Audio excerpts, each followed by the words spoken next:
chuyện kể về đất rất linh thiêng, nơi làng tách xây tình bạc liêu, giàu lòng mến yêu.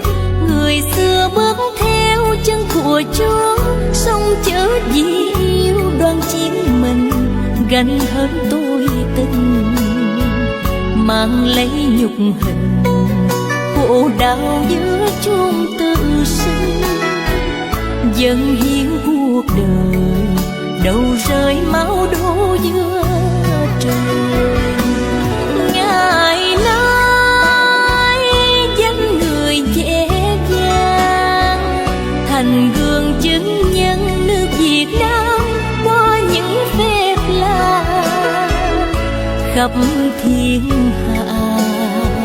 Muôn lòng rộn rã, muôn tiếng cảm tạ ca tụng danh tiếng